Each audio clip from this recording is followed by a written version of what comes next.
नमस्कार मित्रांनो, मी चैतन्य स्वामी तुमचा यूट्यूब चॅनलमध्ये खूप स्वागत करत आहे. मी आता सगळी गुरं सगळी बांधून घेतली, सगळ्याला पाणी बिणी पाजून टाकलं. आता सगळी तर निवांत बसते. आता आपण जाऊया तिकडे, खाली मका उगवली नाही बघून या. 4-5 दिवस झालं आता आपण तिकडे लावून झाली मका आपली. चला तर मग आपण जाऊया आता खाली. सगळ्या गाया बिया सगळीकडे आता बांधल्या. बघा सगळीकडे रोजचा पाऊस आहे, असं शेवाळ चढून गेले सगळ्या झाडाखाली. बघा वाळच न झाली तर रोजचा पाऊस येतोय. रोज असा पाऊस आहे का नाही, त्यामुळे शेवाळा चढले, गुराला बसायला सुद्धा जागा नाही.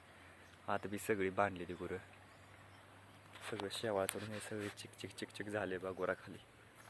आज जरा चांगलं ऊन पडले थोडं. चला आपण जाऊया खाली तर मका उगवले का नाही या. बघा इकडे ही आंबाड्याची भाजी सुद्धा कसली मोठल्याट झाली बघा.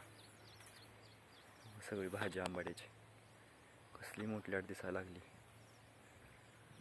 कणस बी आता चांगली लागली ती मग शेंगा पूर्ण सगळा तुरा बिरा टाकून झालाय. मग आता कणस बी चांगले तर मोठे होते ती. 4-5 दिवसात आणखीन एक चांगलं हुरडा होते बघा मकतनी. तुला आपण दुसरी मका लावलेली उगवल्या बघूया. बघा आता ह्या सगळी मका लावलेली बी आपण आता उगवून आली सगळी. एक पुण्या दिसायला आली त्या मकाच्या. बघा सगळीकडे दिसायला लागली, लांब लांब लावली आपण अंतरावर. कारण ही मध्ये असं घास गवत आपण कांड्या पुरले त्यामुळं. बघा ही सगळीकडे उगवून आले, कशी दिसते बघा काकरी.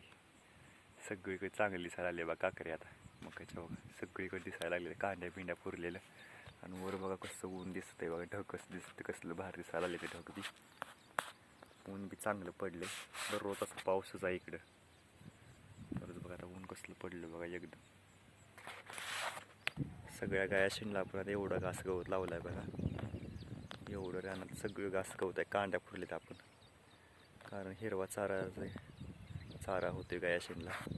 आणखीन एक 5-6 दिवसांत सगळं डोळं फुटून येते बघा घास गवताचं. मी आला तो खालनं आपली मका उगवली ती बघून आली. इकडे करंजीचं झाड बी पडले वाऱ्यानं कालच्या पावसानं. इकडे चिमण्या कसं पत्र्यामध्ये घरं बांधायला लागले बघा. वर सगळं पालं बिलं सगळं गोळा केलं तर चिमण्याने. हो का बसले बघा कशावर चिमण्या. हो 3 चिमण्या द्या इथं. किती एक आहे तर मध्ये एक बसली. ते बसल्याबरोबर तिथं वर पालं सगळं गोळा केलं तर शेडपाशी. पण बघू इकडं फुलं बघा कळ्या किती लागली त्या. जास्वंदी बघा किती फुलं लागली. इकडे करंजी झाड बी असं पडले वाऱ्याने कालच्या पावसाचं. वारं बी लई होतं त्यामुळं झाड पडले. इकडे बघा ह्याला बी खळ्या लागायला लागल्या त्या. बघा हे धानामध्ये देवीचं झाड आहे. कळ्या बिळ्या बघ कळ आल्या हो. इकडं तो किती मोठ्या उमलायला आले काय काय कळे. एक 5-6 दिवसात उमलून जाते त्या कळ्या बघा. इथे उमलते त्या आणखी 5-6 दिवस. तिकडे किती गेले बघा थापा वाऱ्यानं सगळीकडे झाले. कळीनं भरले. पेरूला फुलं बघा कळ्या कशा लागल्या त्या बघा.